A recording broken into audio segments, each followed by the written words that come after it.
Hi friend, Verma sir from Verma Commerce Classes, Maharashtra. Okay, today we are going to see the question number 5 at your page number 117 of NPO, Non-Profit Organization. आपको सब question मैं एक एक करके solve करूंगा, ध्यान देते रहें, ठीक है।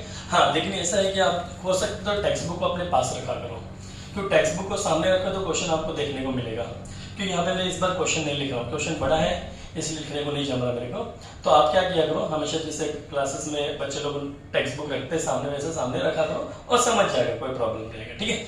चलो, तो हो सके तो सामने आप टेक्स्ट बुक रख लीजिए, और हमेशा आप जब भी वीडियो देखते हो तो टेक्स्ट बुक सामने रखा कीजिए, ठीक है।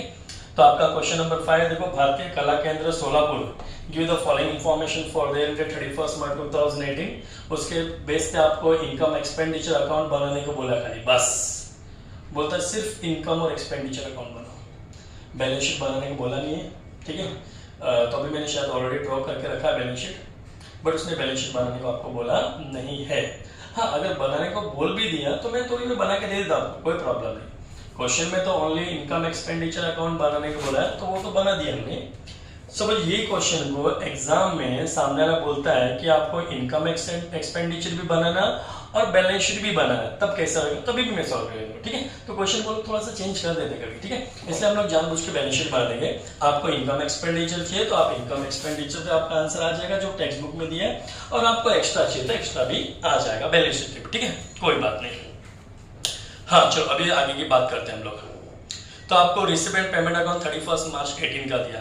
हाँ, एक बात सुनना फ्रेंड, कभी मैंने कंप्लीट क्वेश्चन के लिए ना एक करंट ईयर का रिसिपेंट पेमेंट अकाउंट चाहिए, क्या चाहिए, करंट ईयर का रिसिपेंट पेमेंट अकाउंट चाहिए, और एक लास्ट ईयर का बैलेंस शीट चाहिए, क्या चाहिए, लास्ट ईयर का बैलेंस शीट चाहिए। तो लास्ट ईयर का बैलेंस शीट कभी तो लोग ने दिया रहता है, कभी नहीं दिया रहता है। तो जब नहीं दिया रहेगा तो अपने को बनाना पड़ेगा। बच्चे लोग कभी कभी यही बोलते हैं कि सर स्टूडेंट सर ये जो लास्ट ईयर का बैलेंस शीट बनाने का थोड़ा प्रॉब्लम आता है। कोई प्रॉब्लम नहीं है, ध्यान दो, एकदम समझेगा। कल लास्ट ईयर का डेटा लिख देना तो लास्ट ईयर का बैलेंस शीट बन जाएगा, असेट में असेट लिख देना, लायबिलिटीज में लायबिलिटी। अभी बनाता देखो आपके लिए, चलो लास्ट ईयर का बैलेंस शीट भी बना देता हूँ, क्योंकि कंप्लीट क्वेश्चन के लिए हमको लास्ट ईयर का बैलेंस शीट भी चाहिए रहता है। बना देते, देखो अभी बना देते हैं, फटाक से बन जाएगा, ठीक है। ये बन गया अपना लास्ट ईयर का। चलो इतने कॉलम में एडजस्ट कर देता हूँ मैं, ज़्यादा की गरज नहीं, ठीक है, इतने में हाँ इतने में एडजस्ट कर दिया। ये आपका लायबिलिटीज, रुपीज, असेट्स और रुपीज, और यहाँ पे मैं लिख देता हूँ balance sheet of last year. Balance sheet of last year नहीं बनाएंगे तो भी चलेगा, इस क्वेश्चन के लिए तो जरूरत नहीं, बट एक हैबिट डाल देते हम लोग कि जब नहीं दिया तो कैसे बनाने का। हाँ, अभी इसमें करंट ईयर अपना कौन सा दिया, 31 मार्च 18 दिया, तो अपना जो करंट ईयर का balance sheet as on 31 March 18 रहेगा, बट लास्ट ईयर का बैलेंस शीट लास्ट ईयर का रहेगा। तो हम लिख देते हैं last year balance sheet of last year as on 31 March 2017 कर देते हैं इसको, ठीक है। लास्ट ईयर का बन गया, कोई प्रॉब्लम नहीं, देखो, ठीक है। चलो, अब इसके लिए इन्फॉर्मेशन लिखना दिया रहता है कि लास्ट ईयर का बैलेंस शीट में बनाने के लिए क्या क्या मशीन था, क्या क्या बिल्डिंग दिया तो लिख देना, नहीं दिया तो नहीं लिखने का, देखो। हाँ, लेकिन एक जरूर लिखने का, हमेशा कभी भी लास्ट ईयर का बैलेंस शीट बनाओ कोई भी क्वेश्चन में, रिसिपेंट पेमेंट में आप क्वेश्चन देखो, क्वेश्चन आपके क्वेश्चन में आप देखो, क्वेश्चन में देखो आपको रिसिपेंट पेमेंट में टू बैलेंस ब्रॉट डाउन करके दिया रहेगा। हाँ, वो जो टू बैलेंस ब्रॉट डाउन दिया ना, उसको अपने असेट रहता है। जब रिसिप्ट पेमेंट में आपको टू बैलेंस ब्रॉट डाउन दिया, मतलब लास्ट ईयर का वो असेट रहता है, ठीक है। तो उसको पहले लिख देंगे, तो टू बैलेंस बीडी, नीचे तो कैश इन हैंड लिखा है, तो cash in hand last year का असेट रहता है। अमाउंट कितना दिया आपको, 200, ठीक है। और कैश एट बैंक भी दिया आपको, कैश एट बैंक, वो भी लिख देने का, कितना 12,500। ये लास्ट ईयर का डेटा आपने को दिया है, तो असेट में लिख दो उसको। हाँ, और लास्ट ईयर का और कोई एसेट यहाँ पे लिखा नहीं है, ना एडजस्टमेंट है, कहीं भी नहीं लिखा, तो कोई बात नहीं, नहीं लिखा तो नहीं लिखा। चलो अपन टोटल करते हैं, ये टोटल बढ़ा के ये टोटल बढ़ा, तो सिंपली एक ही साइड लिखा है तो वही बढ़ा रहेगा, ठीक है। इट विल बी 12,700, दोनों साइड लिख देने का, और इधर तो जीरो है तो बड़े में छोटा लेस करने का, 12,700 में जीरो लेस किया तो कितना आएगा, सेम आएगा 12,700, ओके। और जो आपको ये भी पता है कि असेट में से लायबिलिटी लेस करो तो कैपिटल आएगा, लायबिलिटी में तो जीरो है तो असेट में जीरो लेस करो, जो बचा वो कैपिटल रहेगा, इसी को कैपिटल फंड बोलते हैं, ठीक है। तो एग्जाम में कभी कभी लोग कैपिटल फंड नहीं देते दोस्त, एक दो प्रॉब्लम है आपके टेक्स्ट बुक में, ऐसे अनसॉल्व में भी है। जब नहीं दिया तो ऐसा बैलेंस शीट बना के कैपिटल फंड निकालना पड़ता है। तो अभी से इसको हैबिट डाल रहा हूं मैं, ठीक है। चलो देखो, तो 12,000 से अपना कैपिटल फंड आ गया, ठीक है। हाँ, अभी अपने को प्रॉब्लम को सोल्व करना है। तो अभी कंप्लीट प्रॉब्लम अपना हो चुका है। अपने को करंट ईयर का रिसीव एंड पेमेंट अकाउंट भी दिया और लास्ट ईयर का बैलेंस शीट मैंने बना दिया, मतलब कंप्लीट प्रॉब्लम बन चुका है। रिसीव एंड पेमेंट अकाउंट को हम ट्रायल बैलेंस बोलेंगे और बैलेंस शीट को भी ट्रायल बैलेंस ही बोलेंगे। तो क्वेश्चन, कंप्लीट क्वेश्चन को हम ट्रायल बैलेंस बोलते हैं। ट्रायल बैलेंस का हमेशा वन आइटम वन इफेक्ट ही देना है, एडजस्टमेंट का तो इफेक्ट देना, ठीक है। तो ये भी अपने लिए ट्रायल बैलेंस है और जो रिसीव पेमेंट दिया वो भी ट्रायल बैलेंस है। दोनों का मैं एक एक इफेक्ट दूंगा, ठीक है। और नीचे जो एडजस्टमेंट लिखा उसका दो इफेक्ट दूंगा, ठीक है। चलो अब देखते जाते हैं, पहले अपन टिक कर लेते हैं एक बार कौन सा किधर जाता है, ठीक है। चलो, तो इतना नॉलेज हो गया कि रिसीव मतलब पैसा आना और पेमेंट का मतलब पैसा जाना।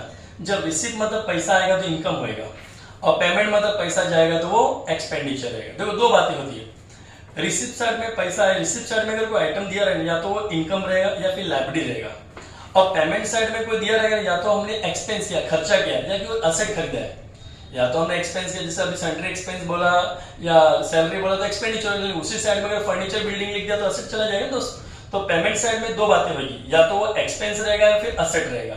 हाँ, लायबिलिटी साइड, रिसीव साइड में दो बातें होती है, या तो हमको कोई इनकम मिलता है या फिर हम कोई लोन वोन लेते, कर्जा वर्जा लेते तो वो हो जाता है। तो इसलिए हमेशा याद रहेगा रिसीव साइड में दो ही बातें हो सकती है, या तो वो इनकम रहेगा या लायबिलिटी रहेगा। पेमेंट साइड में सिर्फ दो ही बातें हो सकती है, या तो वो एक्सपेंडिचर रहेगा या फिर वो असेट रहेगा, बस, ठीक है। चलो अब देखो, हाँ, तो अपना पहला स्टेप है हम रोज जैसे करते हैं। पहले प्रॉब्लम में मैंने बेसिक प्रॉब्लम में आपको इसे कराया कि जो रिसिप्ट का टू बैलेंस ब्रोट डाउन दिया ना, 200 रुपया 12,500 दिया ना, और सेम तो यहाँ पे रहता है, इसको कट कर देने का। इसको चलो यहाँ पे मैं कट कर देता हूँ, यहाँ पे कट कर देता हूँ, आपके टेक्स्ट बुक में भी कट कर दो आप, क्योंकि ये आपका रिसिप्ट साइड का, ये असेट साइड का, इसको क्रेडिट इफेक्ट बोला जाता है और इसको डेबिट इफेक्ट कट हो जाता है एक दूसरे। डेबिट कट जाता है कैंसिल, इसलिए कट कर देते हैं, ठीक है। तो ये 200 से वो 200 कट कर दो, ये 12,500 से 12,500 का आप क्या कर दो, कट कर दो, ठीक है। इतना याद रहेगा आप लोगों को, और ये स्टेप हमेशा करना ही आपको। हर प्रॉब्लम में रिसिप्ट में जो टू बैलेंस ब्रोट डाउन दिया रहेगा और बैलेंस में सेम अमाउंट दिया रहेगा, असेट साइड में क्या करना है, कट कर देना, बस ये पहला स्टेप रहेगा अपना। उसके बाद की बातें करते हैं। उसके बाद आपको देखो रिसिप्ट साइड में लिखा लोकर एंड, क्या लिखा है, पहले अपने को दिमाग लगाएंगे हम कौन है। तो हम है भारतीय कला केंद्र। कौन है हम लोग, भारतीय कला केंद्र। हम नॉन प्रॉफिट ऑर्गेनाइजेशन है। हमारे पास हो सकता है कला केंद्र। कला केंद्र में तो पहले के जमाने में हम लोग जो भी कला केंद्र मतलब एक तरह का स्कूल कॉलेज को कला केंद्र बोलते हैं। फिर चाहे ड्राइंग का स्कूल कॉलेज हो, चाहे पढ़ने वाला, सबको कला केंद्र ही बोला जाता था, ठीक है। तो सिंपल कहने का मतलब हम लोग इस वक्त कोई कला केंद्र है, फिर चाहे वहाँ पे कोई भी एजुकेशन हो, चाहे वहाँ पे ड्राइंग का एजुकेशन हो, चाहे अपना नॉर्मल एजुकेशन हो, चाहे पहले के जमाने में जो सिलाई विलाई केंद्र रहता था उसको बोलो, ठीक है, बट है अपना एजुकेशन सिस्टम वाला। तो हो सकता है कि हमारे पास लॉकर रहेगा। क्या रहेगा, हमारे पास बड़े बड़े कमरे थे स्कूल कॉलेज में, तो हमारे पास लॉकर रहेगा। तो हमने हमारा लॉकर किसी को भाड़े पे दिया। क्या दिया, हमने दिया भाड़े पे। जैसे वाटर पार्क में जाते तो वहाँ पे लॉकर मिलता है ना आपको, तो लॉकर से सामने कैसे वाटर पार्क वाला कमाता है आपसे पैसा, तो इसलिए इनकम होता है। तो वैसे हमारे पास लॉकर है, हमको रेंट मिल रहा है, तो हमारे लिए क्या वो इनकम हो, इसलिए इनकम टिक कर दो उसको। फिर एंट्रेंस फीस मतलब एडमिशन फीस। एंट्रेंस फीस मतलब एडमिशन फीस। जो हमारे कला केंद्र में जो ज्वाइंट होगा, मेंबर बनेगा, उससे एंट्रेंस फीस लेते हैं, हम लोग एडमिशन फीस लेते हैं, तो हमारे लिए क्या रहेगा, वो इनकम रहेगा। और क्या दिया आगे, सेल ऑफ ओल्ड न्यूज़पेपर। हाँ, अगर हमने न्यूज़पेपर बेचा भंगार में तो सिंपली अपने पास पैसा आएगा, तो वो अपने लिए इनकम रहेगा। आगे लगेगा रिसीव ऑफ ड्रामा। हाँ, अभी हमारा कला केंद्र, तो उसमें हम लोग हमारे जो कुछ स्टूडेंट्स हैं ड्रामा दिखाते लोगों को। ड्रामा दिखाते कुछ लोग देखने आते, तो वहां से अपने को पैसा मिलता है। क्या मिलता है, अपने को पैसा मिलता है। तो अपने को तो रिसीव मतलब पैसा आ रहा है अपने, मतलब ये इनकम हमारे, इसको इनकम टिक कर दो। फिर आपको एक लिखा लेजेसिस। लेजेसिस का मतलब होता है कि अपने को जो विरासत में कुछ मिला हुआ रहता है ना, जैसे अभी प्रिंसिपल रहता है, उसको विरासत में कॉलेज में प्रिंसिपल का ऑफिस मिला हुआ रहता है, बड़ा जिंदगी भर उसके लिए नहीं रहता है। वो प्रिंसिपल रिटायर हो गया 5 साल बाद तो दूसरे प्रिंसिपल का होता है, वो रिटायर हो गया तो दूसरे प्रिंसिपल का है। जैसे नेता लोग का रहता है, अभी प्राइम मिनिस्टर कोई 10 साल तो उसका वो ऑफिस रहेगा, बाद में वो चला गया दूसरा रहेगा। तो ये जो विरासत में मिली हुई जगह रहती है टेम्पररी हमारे लिए है, लेकिन एक दिन किसी को देके जाना, अपने को एक दिन किसी को देके जाना। तो किसी को देके जाना पड़ेगा मतलब हमारे लिए लायबिलिटी हो गया। हमारे लिए क्या होगा, वो लायबिलिटी। हमारे को हमेशा मिल जाता तो हमारे लिए इनकम परमानेंट मिलता तो असेट कहलाता, बट ये तो किसी को छोड़ के जाना है ना अपने लिए, तो अपने लिए लायबिलिटी रहेगा, इसलिए इसको लायबिलिटी करके टिक कर दो आप। आगे क्या लिखा है, इंटरेस्ट ऑफ गवर्नमेंट सेक्रेटरी। हाँ, गवर्नमेंट का सेक्रेटरी मतलब गवर्नमेंट का कोई शेयर वेयर करता है, उस पर अपने को ब्याज मिल रहा है, तो अपने लिए वो इनकम है, तो इनकम टिक कर दो उसको। फिर आपको लिखा मिसलेनियस रिसीव मतलब छोटा मोटा इनकम। मिसलेनियस मतलब सेंट्रल रिसीव, छोटा मोटा कोई इनकम हो जाता है अपने पास, तो वो इनकम में जाएगा, ठीक है। Now look at payment side. अभी पेमेंट में दो बातें मैंने बताया। या तो वो एक्सपेंस रहेगा या फिर वो असेट रहेगा, ठीक है। देखते हैं। तो स्टेशनरी बोले डेली का खर्चा ना, रेगुलर खर्चा, तो अपने लिए एक्सपेंडिचर हो। परचेज फर्नीचर है, हाँ सीधी सीधी बात, हमने फर्नीचर खरीदा तो फर्नीचर तो बच्चा जानता, असेट में जाता है, फाइनल अकाउंट में देखा होगा आपने, तो फर्नीचर को असेट टिक कर दो।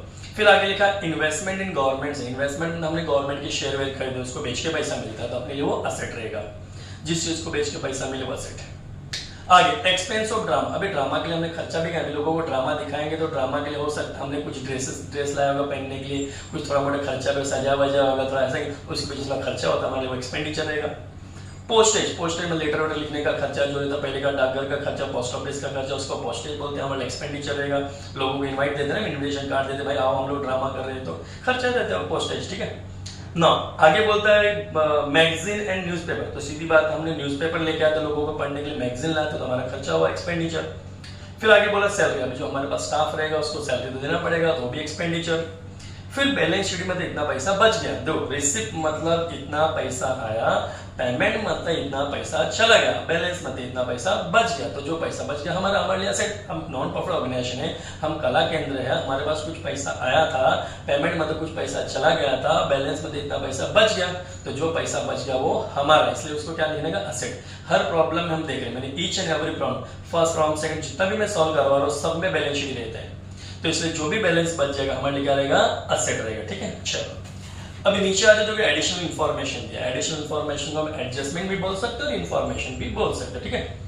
चलो देखो, तो पहला लिखा है कि लेजेसेस आर कैपिटलाइज, लेजेसेस को कैपिटलाइज करना, मैंने आपको हमेशा बताया कैपिटलाइज करना मतलब उस चीज को हमेशा कैपिटल फंड में ऐड करने का, ऐड कर देने का। अगर आपने इनकम में लिखा लेजेसेस को, किसी बच्चे ने बाय मिस्टेक लेजेसेस को इनकम में लिख दिया तो नो डोंट वरी फ्रेंड, उस लेजेसेस को वहां से निकालने का, कैपिटल फंड में ऐड करने का रहेगा। अभी तो हमने तो पहले लायबिलिटी किया, हमको नॉलेज उस चीज का, तो खाली इतना ही बोला कि आपको लेजेसेस को कैपिटलाइज करना मतलब आपको सिर्फ कैपिटल फंड में ऐड करके लिखना है, इसका दो इफेक्ट देने की गरज ही नहीं है। हाँ अगर आपको देना है जानबूझ के आप दे सकते हो, आप लेजेस को पहले इनकम में लिखो, वहां से लेस करो, फिर कैपिटल फंड में ऐड करो।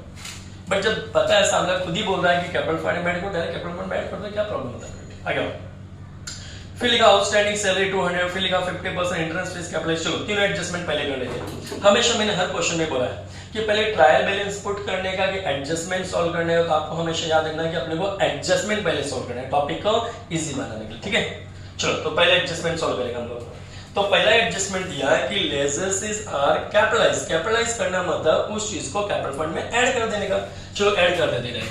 हाँ क्वेश्चन नंबर 5 आपने लिख लिया होगा, 117 पेज नंबर है और आपको मैं यूट्यूब पे भी लिख के दे दूंगा, ठीक है। चलो आगे। हाँ तो यहाँ पे सबसे पहले कैपिटल फंड लिखते एक बार, क्योंकि ये ट्रायल बैलेंस का वाइड बेनिफिट यहाँ से आ रहा है, देखो 12,700 जो हमने बैलेंस शीट बनाया था, इसलिए तो बनाया था balance sheet capital fund find out करने के लिए, ठीक है। हाँ लेकिन क्वेश्चन में बैलेंस शीट पूछा ही नहीं था, लेकिन कोई बात नहीं, मैं बता के दे रहा हूँ आपको, क्योंकि एग्जाम में सामने इतना ही करेगा, फिर बैलेंस शीट सेम क्वेश्चन दे देगा तो आप बोलेंगे सर आपने बताया नहीं, इसलिए बताना मेरा फर्ज है, ठीक है। चलो ओके, हाँ ये मैंने ट्रायल बैलेंस का 180 दे दिया। अभी एडजस्टमेंट बोलता है कि आपको कैपिटलाइज करना है लेजेसेस को, तो मैंने बोला कि आपको जानबूझ के दो इफेक्ट देना है, तो लेजेस को पहले इनकम में लिखो, वहां से पूरा लेस करो, फिर कैपिटल फंड में ऐड करो, तो इफेक्ट हो जाएगा। बट ये इन्फॉर्मेशन, इसलिए देखो सामने वाला एडिशनल इन्फॉर्मेशन लिखता है, हर बात पे एडजस्टमेंट नहीं लिखता वो, उसको पता होना चाहिए बच्चों को कौन सा इन्फॉर्मेशन कौन सा एडजस्टमेंट है। तो इन्फॉर्मेशन समझ के डायरेक्ट क्या करो आप, उसने बोला कैपिटलाइज करने का, तो डायरेक्ट लेजेसेस को कैपिटल फंड में ऐड कर दो, कोई प्रॉब्लम नहीं है, ठीक है। तो लेजेसेस को आप इसमें पुट कर दो। चलो पुट कर दिया इसको हमने। हाँ अमाउंट कितना दिया तो आपको देखो लेजेसेस का दिया होगा, देखो रिसिप्ट साइड में 12,000 दिया, तो 12,000 इसमें लिख दो। ट्रायल बैलेंस का मतलब 1 इफेक्ट दे दिया हमने, एक तरह से ट्रायल बैलेंस का इफेक्ट दे दिया उसको, ठीक है। आ गया क्योंकि इसको तो इन्फॉर्मेशन समझ लिया ना हमने, एडजस्टमेंट के लिए दो इफेक्ट की गरज नहीं है। फिर सेकंड बोलता है कि आउटस्टैंडिंग सैलरी 200। हाँ आउटस्टैंडिंग मतलब देना बाकी भी होता, लेना बाकी भी होता, मैंने आपको दोनों समझाया। अब यहाँ पे सैलरी है, तो सैलरी देखो पेमेंट साइड में, पेमेंट साइड मतलब सैलरी हमारे लिए एक्सपेंडिचर क्या हो, तो एक्सपेंडिचर हमेशा चुकाना बाकी होता है, और वही सैलरी रिसिप्ट साइड दिया तो इनकम होता है, तो इनकम लेना बाकी होता है, इतना दिमाग थोड़ा लगाने का। तो यहाँ पे आप देखो सैलरी आपको पेमेंट साइड में दिया, मतलब सैलरी हमारे लिए एक्सपेंस होता है, हम लोग सैलरी देते हैं, हमारे पास स्टाफ रहता है, मतलब उस स्टाफ को सैलरी देना बाकी है 200 रुपया। अब हमने ये भी बताया कि उसके आगे एडजस्टमेंट में ये नहीं लिखा कि कौन से साल का बाकी है, पिछले साल प्रीवियस ईयर का बाकी है कि नेक्स्ट ईयर का बाकी है कि करंट ईयर, ऐसा लिखा नहीं है। तो नहीं लिखा तो हमेशा मान के चलना कि करंट ईयर का बाकी, क्या करंट ईयर का सैलरी देना बाकी। और हमारा डायलॉग था करंट ईयर को एक्सपेंस से मतलब नहीं, लास्ट ईयर के एक्सपेंस से मतलब नहीं, ओनली किससे मतलब है, करंट ईयर के एक्सपेंस। जिससे मतलब होता है वो हम ऐड करते हैं, और जिससे मतलब नहीं रहता हम लोग क्या करते हैं, लेस करते हैं। हमको नेक्स्ट ईयर से मतलब नहीं, नेक्स्ट ईयर का सैलरी बाकी होता है मैं लेस करता है, लास्ट ईयर का बाकी तो भी मैं लेस करता है, बट करंट ईयर का तो ऐड करने का। करंट ईयर का कोई भी एक्सपेंस, करंट ईयर का इनकम कोई भी बाकी है तो क्या कर देने का, ऐड करने का। तो यहाँ पे साफ साफ लिखा है कि आउटस्टैंडिंग सैलरी, आगे नहीं लिखा करंट ईयर, बट तो भी मान के चलना पड़ता, जब नहीं दिया तो करंट ईयर का बाकी है। तो करंट ईयर का कितना सैलरी बाकी है अपना 200। पहले हमारी एक आदत से होती है, चेक करते पहले कुछ सैलरी दिया हुआ क्या।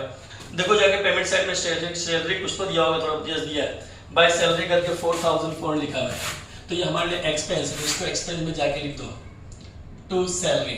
हाँ बहुत सारे बच्चे से मिस्टेक किया था, वो साइड में बाय लिखा रहता है, तो बहुत सारे बच्चे प्यार से इसे बाय बाय लिख देते, तो रॉन्ग हो जाता है, ध्यान देना इस चीज का।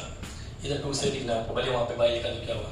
ये बच्चे बहुत सारे मिस्टेक, जो पेपर चेक करते हैं ऐसे पता चलता है हमको। ठीक है, चलो तो अपने को यहाँ पे सैलरी दिया 4400, मैंने लिख दिया वन इफेक्ट, बराबर। हाँ अब इसका एडजस्टमेंट सॉल्व करना है।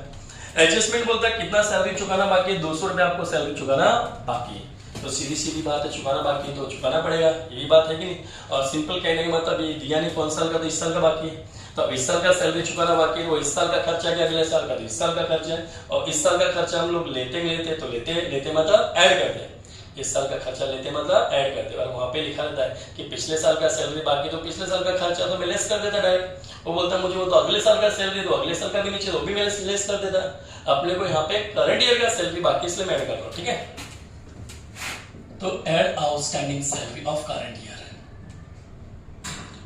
अब स्टूडेंट्स बोलते करंट ईयर दिया नहीं तो मान के चलो करंट ईयर देते हैं। अमाउंट कितना दिया आपको, 200 दिया, तो 4400 प्लस 200 कितना होता है, 4600। ठीक है, तो 200 रुपए अपने को सैलरी देना बाकी है, तो हमारे लिए असेट की लायबिलिटी है। तो सीधी बात, अगर हमको स्टाफ को सैलरी देना बाकी तो हमारे लिए वो लायबिलिटी है। तो लायबिलिटी साइड में आ जाओ, लायबिलिटी साइड में सेकंड इफेक्ट देंगे, आउटस्टैंडिंग सैलरी कितना 200। और थोड़ी बातें करें, देखो दो एडजस्टमेंट हो चुके हैं। थर्ड पे आओ, 50% of entrance fees are to be capitalise. बोलता है कि हमको एंट्रेंस फीस को क्या करने का, कैपिटलाइज करना है। क्या करना है अपने को, कैपिटलाइज करना है। तो वही बात, कैपिटलाइज करना मतलब उस चीज को वहां से निकालने का, कैपिटल फंड में ऐड करने का। पहले देखते हैं एंट्रेंस फीस का इफेक्ट देते पहले।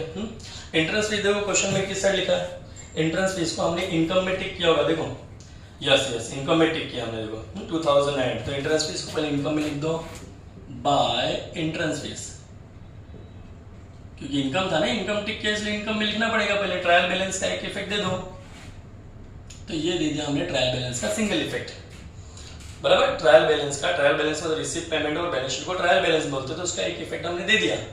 अब एडजस्टमेंट बोलता है कि 50% इंटरेस्ट फीस को कैपिटलाइज करना है। कैपिटलाइज करना मतलब उस चीज को वहां से निकालने का और कैपिटल फंड में ऐड करने का। कैपिटलाइज करना मतलब उस चीज को वहां से लेस करने का, कैपिटल फंड में ऐड करने का। जितना बोला उतना, पूरा बोला तो पूरा लेस करो, आधा बोला तो आधा। ठीक है, इसने 50% बोला अपने को कि 50% इंटरेस्ट फीस कैपिटलाइज करने, तो यहाँ से 50% लेस कर दो, लेस कैपिटलाइज, कैपिटलाइज 50%। हाँ 50% हाफ कर दो फटक से, देखो 2 का आधा 1, 900 का आधा 450, 1450, तो आउटर में भी सेम आएगा इतने। ठीक है, तो 1450 आपने यहां से लेस किया, तो यहाँ पे क्या करना पड़ेगा, ऐड करना पड़ेगा, और नाम दे दो कैपिटलाइज 1450। क्लियर, चलो तो यहाँ पे इतना इफेक्ट अपना हो गया। 1 मिनट में, चलो ठीक है। हाँ आगे की बात करते हैं हम लोग। सब एडजस्टमेंट हो गए, तो लेस क्या उधर सब एडजस्टमेंट हो गए बोलते बोलते। चलो हाँ अभी हम लोग क्या करेंगे, एडजस्टमेंट होने के बाद जो बाकी आइटम बच गए मसाला डालेंगे। मसाला मतलब जो ट्रायल बैलेंस में जो आइटम बच गए वो डालेंगे। ठीक है, चलो देखो कैसे पहुंचाते हैं। तो हमने एडजस्टमेंट तो मोस्टली सब कर ही दिए, बराबर। लेजेसेस वाला भी कर दिया, आउटस्टैंडिंग सैलरी भी कर दिया, एंट्रेंस फीस भी कर दिया। अब जो बाकी बचा उसको अपने ठिकाने पे पहुंचा रहे हैं। ठिकाना पहुंचाने में मैंने फर्स्ट बेसिक प्रॉब्लम में सिस्टम सिखाया आपको कि सबसे पहले आप असेट का मसाला खाली करने का, सेकंड नंबर पे लायबिलिटी का मसाला खाली करने का, और थर्ड नंबर पे आपके टेक्स्ट बुक में जो रिसिप्ट रहता है, रिसिप्ट का मटेरियल खाली करने का, और फोर्थ पे आपका पेमेंट का मसला डाल देने का, जो बच गया वो। ठीक है, जो डालते जाते देखो। पहला कैश इन एंड कैश में उड़ चुका है, देखो स्टार्टिंग के बीडी से हमने रिसिप्ट के बैलेंस बटा उसको कट किया था ना हमने, तो उड़ चुका है, उसको मत डालना। हाँ कैपिटल फंड लिखा है, कैपिटल फंड को हमने पहुंचा दिया, मतलब बैलेंस शीट का पूरा मसाला खाली हो चुका है। डायरेक्ट आ जाओ कहाँ पे, अभी रिसिप्ट पे। रिसिप्ट में देखो स्टार्टिंग में आपके टेक्स्ट बुक में आपका ध्यान रहना चाहिए दोस्त, तो आपको टू बैलेंस ब्रॉट डाउन करके दो आपने जो कट कर दिया तो वो उड़ गया। उसके बाद क्या बचा, लोकर एंड बचा है, तो लोकर एंड तो लिखना बाकी ना, और लोकर एंड के बाद देखो आपने इनकम करके टिक किया होगा, तो बाय लोकर एंड क्यों टिक किया मैंने सब समझा के दिया कि हमने लोकर किसको भाड़े पे दिया होगा, हम ये कला केंद्र हम लोग एक ऑर्गेनाइजेशन एनपीओ हम लोग, तो ये इनकम आपका। फिर आपको और क्या था, इंटरेस्ट फीस जो कि हमने लिख दिया पहले से। सेल ऑफ ओल्ड न्यूज़पेपर लिखना बाकी, लिख देते, sale of old newspaper, yes, amount get to 50 rupees. What is next, receive from drama, drama का पैसा मिले, ये भी लिख दो, receives from drama, receive from drama 9000। और फिर लेजेसिस दिया था, तो लेजेसिस तो हमने लिख दिया पहले से। हाँ, मैं फिर आपको है ना थोड़ा इजी से हार्डर लेवल पे लेते जाऊंगा, उस हिसाब से मैं आपको प्रॉब्लम कराऊंगा। समझने का मैंने पहले कोई वीडियो डाला रहेगा उस पर अच्छे, तो मैं लिख दूंगा पार्ट 1, क्या लिख दूंगा मैं, पार्ट 2 को पार्ट 3, पार्ट 4 ऐसा है, तो आपको सीक्वेंस में देखते जाना है, तो आपको इजी से धीरे धीरे आपके हाई लेवल पे होते ही जाएगा, एंड तक सब प्रॉब्लम सॉल्व हो जाएगा, ठीक है। हाँ, तो हो गया अपना ये 9000 मैंने लिख दिया है, रिसीव फ्रॉम ड्रामा। और लेजेसिस तो पहले से लिख दिया था, इंटरेस्ट ऑन गवर्नमेंट से कुछ लिखना बाकी है, bye interest on government security. हाँ, कितना दिया आपने को, 400 रुपीज दिए। फिर उसके बाद miscellaneous receipt, by miscellaneous receipt, छोटा मोटा इनकम, ये भी हमने लिख दिया 400। क्लियर, चलो now look at payment. Payment side में आ जाओ, तो पेमेंट साइड में आता है, तो पेमेंट में दो बातें होती है, या तो वो एक्सपेंडिचर कहलाएगा, एसेट कहलाएगा, देखते जाते हैं बच्चों। स्टेशनरी को हमने क्या लिखा, एक्सपेंडिचर, तो लिख देते हैं स्टेशनरी, स्टेशनरी 600। फिर क्या लिखा, फर्नीचर परचेज किया, तो वो तो असेट रहता है अपने को पता है, तो लिख दो यहाँ पे फर्नीचर। परचेज वर्ड लिखने की गरज नहीं है, सूट नहीं करना, ओनली फर्नीचर लिख दो आप, 7000। हाँ, एक अच्छी बात होता है कि एडजस्टमेंट पहले सोल्व किया था, हमको ये देखना नहीं पड़ता कौन से कॉलम का, सब आउटर में लिखने का आपने, ठीक है। हाँ, क्योंकि एडजस्टमेंट सॉल्व हो चुके हैं ना अभी। हाँ, इन्वेस्टमेंट इन गवर्नमेंट सेक्टर, ये भी असेट इन्वेस्टमेंट के बेस पे मिलता है अपने को, तो investment in government security, yes, amount given 14000। और क्या बोलता है, एक्सपेंसेस ऑफ ड्रामा, ड्रामा का खर्चा क्या है, एक्सपेंस सामने से बोल रहा है कि एक्सपेंस, लिख देते एक्सपेंस में, जब सामने से बोल रहा था, expense of drama, expenses of drama 3000। और क्या बोलता है वो, पोस्टेज, ये अपना पोस्ट ऑफिस का खर्चा, पोस्टेज 450। फिर बोलता magazine and newspaper, to magazine and newspaper, magazine newspaper आपका 600। फिर आपका सैलरीज आपको दिया है 4400। और कैशिंग एंड बिल ना, बैलेंस शीट में इतना पैसा बच गया, रिसीट में इतना आया, पेमेंट में इतना चला गया, बैलेंस में इतना पैसा बच गया, तो जो पैसा बच गया हमारे एसेट रहता है। ऐसा रोज बताता, मैं रोज बताता आप लोग को, जो पैसा बच गया अपने लिए एसेट रहते हैं। चलो, तो कैश इन हैंड आपका 700 दिया है, और कैश एट बैंक आपका 7300 दिया, ठीक है। हाँ, चलो, तो अपने पूरा मसाला डाल दिया हमने, अभी बस टैली करने का, कर देते टैली फटाक से। हाँ, और मैंने आपको बोला कि आपको टाइम सेव करने के लिए फटाक से मैं कैलसी यूज कर लूँगा आपके लिए, तो ज़्यादा टाइम मिल जाएगा आपको, क्योंकि एग्जाम नजदीक है, ठीक है। चलो, तो अभी चेक करते हैं, ये क्रेडिट का टोटल बढ़ा कि डेबिट का टोटल बढ़ा, मतलब आपका इनकम साइड बढ़ा कि एक्सपेंस। सीधी बात, इनकम बढ़ाएगा तो प्रॉफिट होएगा, और एक्सपेंस बढ़ाएगा तो लॉस होएगा। लॉस को क्या मिलेगा, डेफिशिएंट, प्रॉफिट को क्या मिलेगा, सरप्लस, ठीक है। इसको टोटलिंग करते फटाफट देखो, 1450, 400, 250, 9000, 400 और 400, ये आ गया आपका 11900। Bigger side, both the side लिखना अपने को, बड़ा में छोटा लेस करने का, कर देते देखो, ये 11,900 ना, minus 4400 minus 600, 450 minus 3000 minus 600 minus 4600, ये बचा आपका 1750। ठीक है, आपके टेक्स्ट में जो शॉर्टकट आंसर है एक बार चेक करो, देखो थोड़ा सा डिफरेंस आ गया। कितना डिफरेंस है? 2650 और अपनी तरह था 1750, मतलब थोड़ा बहुत मिस्टेक किया लगता है अपने। एक मिनट आइटम चेक कर लेते फिर फटाफट आइटम चेक कर लेते। ये अपना इधर बराबर है, इनकम में चेक कर लेते हैं फटाफट। 1450, ये 400 आपका इनकम साइड में 250 है, 9000 ले जैसे वहाँ पे गया 400, इधर तो ठीक दिख रहा है। हाँ, एक्सपेंडिचर साइड में आपका स्टेशनरी 600, फर्नीचर 7000 वहाँ पे गया, और इन्वेस्टमेंट 14000 लिख दिया हमने, एक्सपेंस ऑफ ड्रामा 3000 लिख दिया, पोस्टेज 450, 600, सैलरी 4000 भी लिख दिया, इतना पैसा बचा। तो हाँ अलग दिख रहा है, तो अभी अपन चेक कर लेते हैं, हो सकता है कभी भी बुक में आंसर में थोड़ा फर्क आ जाए, एक बार चेक कर लेते हैं। मैं डेली बात ठीक है फिर, ठीक है, और बैलेंस शीट में से ठीक बराबर ही है। एक बार नहीं तो वापस टोटल मार देता हूँ बस 1450 प्लस 400 250 प्लस 9000 400 11,000 ऐड बता रहे हैं यहाँ पे, माइनस 4600 600 3000 450 600 4400